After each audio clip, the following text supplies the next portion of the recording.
Et à vous la parole. Bonjour Patricia. Bonjour. Enchanté d'être sur votre stand. Merci d'être venu. Je vous en prie. Et merci à vous d'être venu à Meknes pour ce salon de l'agriculture qui va nous parler un petit peu sur les économies d'eau, tout ça. Donc, est-ce que vous pouvez nous parler de votre société? La société, elle n'est pas à moi, malheureusement. La société que vous représentez. Voilà. Je représente le groupe Oléa Plantes. D'accord. C'est une grande pépinière qui est basée au Maroc, dans la région entre Marrakech et surtout à Agadir. Et les propriétaires, c'est des Italiens qui se sont implantés au Maroc il y a longtemps. Et on produit en majorité des oliviers, des plants d'oliviers, pour faire des plantations.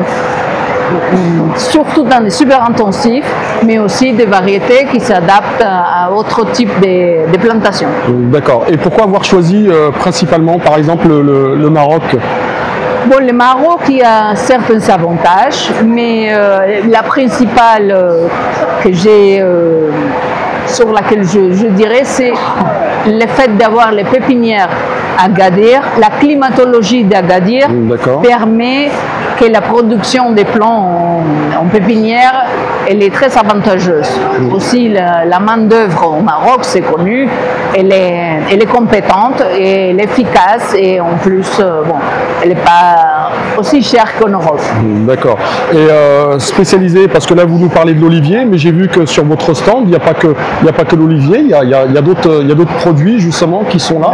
Et la majorité de la production, c'est la reproduction des plants d'olivier, mais les groupes Oléa Plantes travaillent aussi dans des autres domaines. Et ça fait 2 ans qu'il s'est focalisé sur la vigne. D'accord, 2 ans qu'il s'est focalisé sur la vigne. Sur la production de vignes pour les marchés locaux. Et qu'est-ce que vous proposez par exemple comme type de variété justement dans l'olivier? Est-ce que vous avez simplement une seule variété ou Non, vous en avez plusieurs? dans l'olivier il y a plusieurs variétés, mais surtout pour l'olivier super intensif, on fait des productions d'Arbequina, Arbosana, Coroneiki. Des autres variétés comme la picholine marocaine, on fait la picholine Languedoc, on peut faire de la picual espagnole et des autres variétés qui sont maintenant aussi demandées. Comme en Italie, la Fabulosa, c'est une variété qui est résistante à la Xylella fastidiosa. Alors, c'est des productions qui commencent à se demander de plus en plus. D'accord. Et là, sur le salon, donc en fait, le thème principal, c'est l'eau, comment économiser l'eau. Et vous, comment vous appréhendez et comment vous utilisez justement cette eau? Parce que sachant que l'olivier est un gros énergivore en termes de consommation d'eau, comment vous par exemple... Vous pensez ça, qu'il consomme beaucoup d'eau, l'olivier? Je pense, je peux éventuellement me tromper, mais c'est pour ça que je vous pose la question. Bon, non, pour des gens qui sont néophytes, justement. L'olivier en général, c'est un arbre assez rustique et qu'il produit dans des régions qui sont assez secs, avec pluviométrie très très basse. Alors maintenant qu'on fait des plantations où il y a plus de densité par hectare des arbres d'olivier, on utilise l'irrigation. Mais on utilise une irrigation goutte à goutte, très précise, où il n'y a pas de gaspillage d'eau, sinon l'optimisation de l'utilisation de cette eau. Évidemment, dans les régions où il y a de moins en moins d'eau, on essaie de faire des plantations peut-être avec moins de densité, pour que les ressources en eau soient optimisées par rapport à la production de cette plantation. D'accord. Là, vous nous avez parlé justement du goutte à goutte. Est-ce que vous avez d'autres techniques, que ce soit par rapport à l'engrais, par rapport justement au stress par exemple de la plante? Est-ce que vous travaillez là-dessus? Est-ce que vous travaillez sur... En fait, après ça c'est aux fermiers à faire la gestion. Nous on peut préconiser des choses, mais après c'est à chaque agriculteur appliquer ces techniques pour optimiser de plus en plus ses ressources.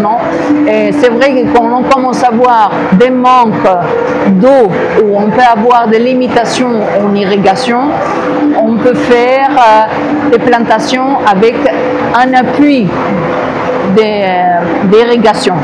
Ça veut dire moins de densité et peut-être irriguer dans les moments précis qui sont très importants pour l'olivier, pour la production, comme avant la floraison et pendant la formation du noyau, que c'est à la fin juin, début juillet, et surtout avant la récolte, et éviter peut-être l'irrigation continue toute l'année.